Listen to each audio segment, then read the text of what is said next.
Okay, for those people who don't know me, I'm Margaret McDonald, a long-term resident of Moggs Creek, or perhaps better known as Patrick Dangerfield territory.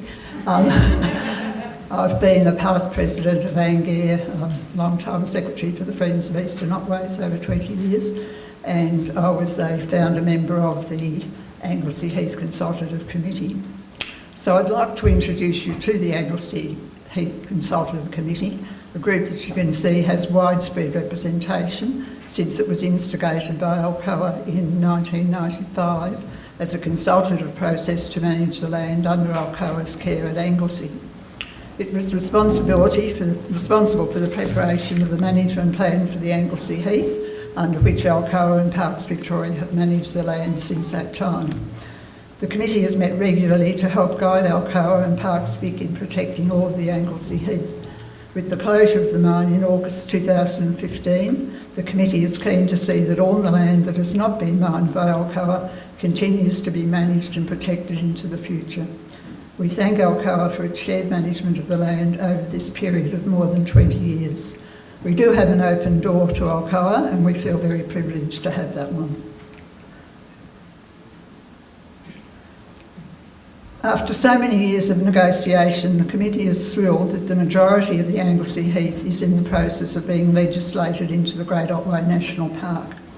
It is a large area, but no two parts are the same, and I'd like to reinforce that. There is 6,500 hectares, but they're different. It comprises areas of varying vegetation and ecological communities. However, areas of actual heathland are very limited, although it's called the Anglesea Heath.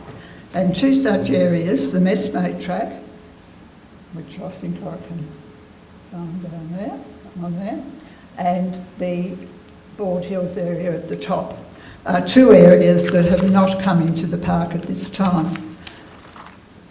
And we'd like to share the importance of these two areas. We believe that there is no threat over the Bald Hills area. We would love to have seen it come in at this time, but we believe that Alcoa still needs to have access to that when they are reinforcing the mine. But we do believe that there are threats, we know there are threats to the Messmate Track area. So let me share with you some of the fauna values of these two areas. They are significant for the presence of threatened mammal species and their habitat. The swamp antechinus, the guy at the top, is listed as vulnerable at a national level. The southern brown bandicoot, become an expert at this. The southern brown bandicoot is listed endangered at a national level. I don't think anyone in this room will have seen this little guy. This is the New Holland mouse who used to roam freely around the Anglesea heathlands. He hasn't been seen for a long time, and although we've had cameras out trying to find him, we have been very unsuccessful. But he was found down at Wilson's Prom last year, so we're hoping that somewhere out in the heathlands this little guy is still wandering around, waiting for us to find him. He's listed as vulnerable at a national level. This little guy, oops, go away, go back, yeah. This little guy here, if you can see, he's got white feet. He's called the white-footed dunnart, and he is listed as threatened at a Victorian level. The area is also rich in bird life. The rufous bristlebird is also listed as threatened at a Victorian level. And we have so many other birds as well, southern emu wrens, wedge-tailed eagles, and many, many other species. The Bald Hills area is a great attraction for bird enthusiasts. The quiet, remote area is ideal for bird watching, and extensive lists of species have been documented. And I've just thrown in the peregrine falcon that Alcoa has nurtured for so long, providing nesting species for this magnificent bird. It would be great to think that it may continue to nest in the Bald Hills area. That photo was taken on the Alcoa site when one of the specialists was banding the birds. Okay, this is the area that I do want to focus a little bit on. This is the Messmate Track area. And for those people who have walked in the Messmate Track area, you would realise it's an orchid paradise. And I make no apologies that I'm an orchid buff. If I see an orchid, I get very excited. It's well known to local and overseas orchid enthusiasts. It's almost 100% indigenous vegetation, of heathland vegetation appearing with carpets of fringed hair orchids.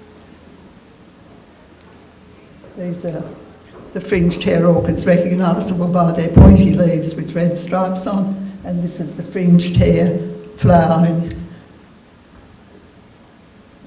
The flowers are spectacular, and while there are many more leaves and flowers, we do get a great presentation in most years.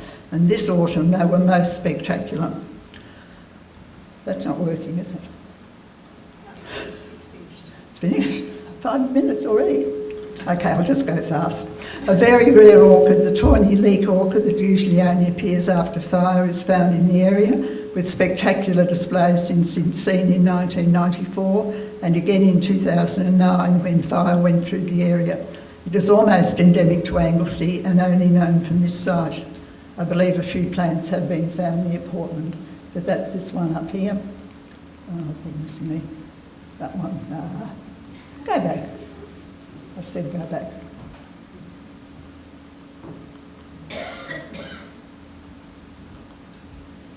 Shouldn't be trying to press red buttons, should I?